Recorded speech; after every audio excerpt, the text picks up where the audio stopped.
Thank you, David. Pleasure and honor to be here. Most of you know that we spent 23 years in Missouri. And so we're North Missouri, albeit it's a little different from being down here. But we're pretty familiar with this part of the country. I grew up in Illinois, in the Midwest. We worked here a lot of years. And we first started doing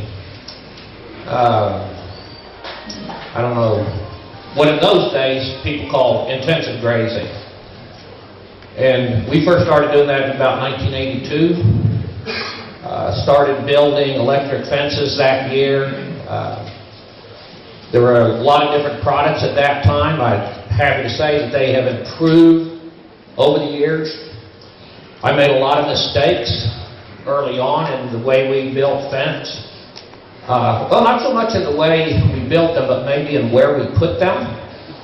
And what I'm going to talk about today is layout and design of grazing cells. And we feel like we've learned an awful lot over the years. 6.5 years ago, we left Missouri and moved to Idaho.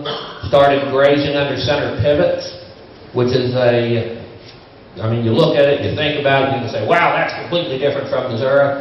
And you're going to use different strategies, different tools, all kinds of things.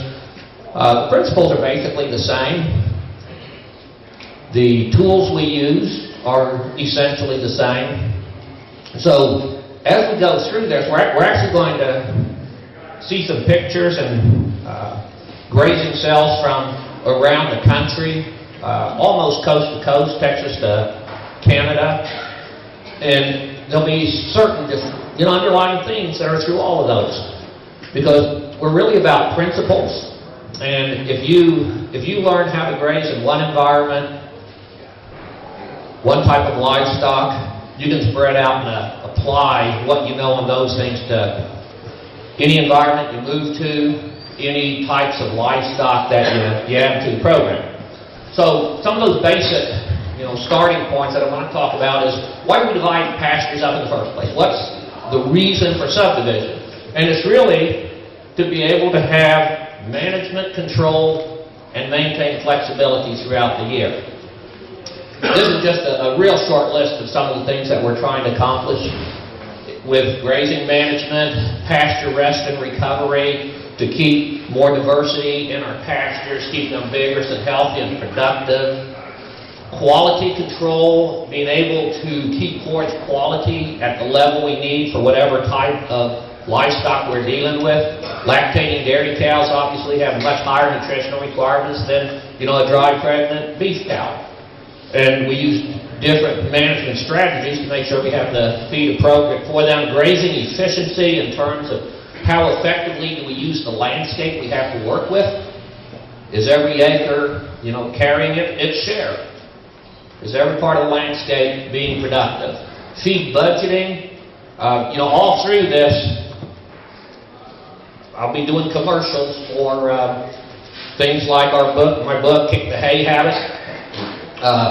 Big part of kicking the hay habit is being able to grow feed during the growing season, but then budget it out through the entire dormant season so that you don't have to feed hay. Managing an effective nutrient cycle to minimize or eliminate the need for purchased fertilizer from your business. We can get into things like weed control, parasite reduction, a whole list of other things that we accomplish by having management control and flexibility. In your business, the more you have the need to control and manage these things, and this is how you really become, and my very good friend Kit Farrow is going to be on later this afternoon talking about profitability in ranching, and the way you maintain ongoing profitability in ranching is by letting cows and nature do its work, not by buying a bunch of stuff to prop up your system. And the more you understand how all these things fit together, the more you can control them, the natural processes, working with the natural processes, the less and less and less you need to rely on purchased inputs. And that's the direction that we're going. Some things to think about. In the cow-calf business, controlled grazing pays more in the winter than in the summer. Why? Because in the summertime, the alternative to this bite of cheap grass here is just another bite of cheap grass over there. In the wintertime, the alternative, being out there grazing, this is our backyard, by the way. In the wintertime, when you're out there grazing, when the day comes that you can't graze anymore, the alternative is expensive harvested feed. Whether that be hay, silage, whatever form you're using. The biggest argument that I make for controlled grazing in the summertime is it gives you the opportunity to grow winter feed if you're in the cow-calf business.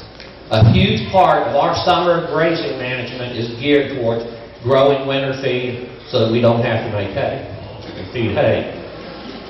When you start thinking about something like beef stockers, or you take it one step further to pasture-finished beef, where you're actually trying to produce USDA choice-grade beef off of pasture, keeping forage intake high so that they get a big bite. Every time they put their head down, they get a big bite of feed of the appropriate quality. That takes management control.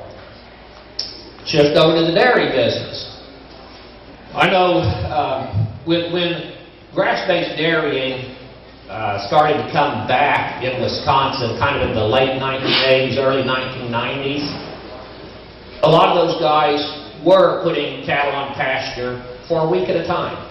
And then they move them twice a week, and then once a day, and then twice a day. And I know a number of dairy producers who do move several times a day, because each time they move, no matter how fat and full and stuffed a cow thinks she is, you open up a fresh strip of grass and she's going to get up and go eat. And in the dairy business, you see that payback instantaneously in more milk being produced, because you're getting a little more feed into them every day. So moving a half a dozen times a day, you know, Neil Dennis talked yesterday about all the benefits to the soil and the plant community that he's realized with multiple day moves. Maybe he's not immediately seeing the cash payback in animal performance, but in the dairy business, you see that immediate payback by increased milk production each time you move. So obviously, if you're moving 3, 4, 5 times a day, that requires a lot more subdivisions in your pasture than if you're moving once a week or even once a day. How many of you have in place already what you consider to be management-intensive grazing systems, or you're using holistic planned grazing or something like that? How many people actually have systems? Wow. You know, this is fabulous, because I've been going out and doing these talks for almost 30 years now, about 28 years that we came to Missouri. I came to the University of Missouri in 1981 and started working from that moment that I came on the faculty to try and get some other people on the faculty interested in doing research in more intensively managed systems. So I've been doing these talks for a long time, and I can remember, you know, back there in the mid-'80s, if I had asked that question, well, number one, we wouldn't have had a group of people of this number at a kind of grazing-related meeting. We wouldn't have had the people here. And if we had had 40 people here, and I had asked that question, you know, maybe one person would have put their hand up. And to see the show of hands here, this is just great. We have come a long way. Okay, so, but some of you are just, you know, getting started, trying to figure out what to do, where you want to build fences. Maybe some of you have already been doing this for a number of years, have acquired another farm or moved or something. But this needs to start with a plan. Always remember, the goal is not to have the most miles of fence per square mile in the county. The goal is not to have the most watering points per square mile in the county. Fence and water are only tools. They are tools to help you accomplish your goals. And so you have to start out with, what are your goals? What are you trying to do on this farm or ranch with your management? What are you trying to accomplish? You get that figured out, and then planning becomes a little easier. Once you figure out what you want to do, You know, we talk about doing a resource inventory, evaluating a resource. You know, take real stock of what you have. What type of land do you have? What is its productivity? What do you have for water resources? What do you have for livestock right now? Do you have equipment? Do you have facilities? Do you have money in the bank? Who's going to do this work? Those are all the resources. Make sure you have a good handle on what you have available, particularly down in an area like the Ozark region of southern Missouri and Arkansas. But it's true just about everywhere, is work with your terrain. Most of us, if we're in grazing, we live on rolling landscapes. If it's dead flat, usually the farmers have it, and, you know, we could go on. And I grew up a crop farmer, by the way, but I got over it. We want to work with the terrain. To me, you know, growing up in the Midwest, and I did grow up flat country crop farmer. You got a road every mile, everything's perfectly square and all that. And that is a good way for bureaucrats, you know, to back in homesteading, when the Homestead Act was out there and people were settling through the Midwest and out on the plains and into the West. It's a good way of knowing exactly that we have 40 acres, 160 acres, 640 acres. But from a standpoint of soil management, landscape management, the rectangular survey system is terrible because we put fences where they make no biological sense. We put fences where the bureaucrat at the courthouse can easily draw a map and say, this person owns that. But I grew up not understanding that a fence didn't have to run due north and south. Where am I standing? Yeah, due north and south, or due east and west. You know, I always thought it had something to do with the Earth's magnetic field. You have all that steel in the fence, and it can only be oriented with the compass. But you know what? Fences can run in curves. They can follow a creek. They can snake along a ridge top. Fences can go where you put them. They do not have to be on 10-acre, 20-acre, 40-acre, 80-acre lines. That does not make biological sense. Work with the landscape.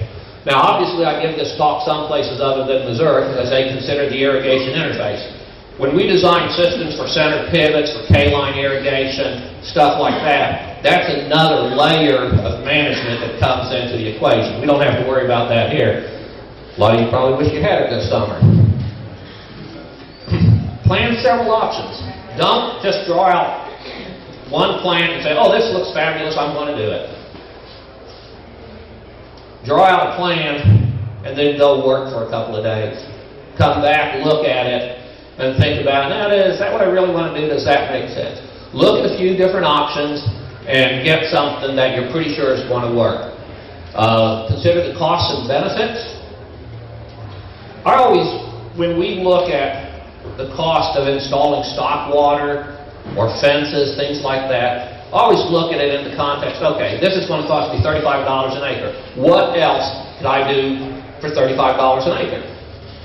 And historically, what I've always compared it to, because, you know, up until 10, 15 years ago, most people who had pasture put nitrogen fertilizer on pastures at some point in the year. I think it's become less and less common as the price has gone up and up. But I would say, okay, $35. What's the price of nitrogen right now? Probably 50 cents a pound around here or something? Okay. If nitrogen's 50 cents a pound and it's costing me $35 an acre, I could put 70 pounds of nitrogen on a pasture one time, and I've spent that $35. In 3 or 4 months, the effect of putting on that nitrogen fertilizer is essentially gone from my farm forever. If I take that $35 invested in fence and stock water development on a per acre basis, I've got a management tool that's going to be there for me to use for the next 20 years with minimum maintenance, assuming that I install it right and use high quality materials in the first place. It might be 30 years. But fence and water are long-term investments in management tools. Short-term things like spraying herbicide to kill a thistle, putting on nitrogen fertilizer is literally money you're just throwing away, in my opinion, because it disappears so quickly from your farm. Whereas these are tools that stay around.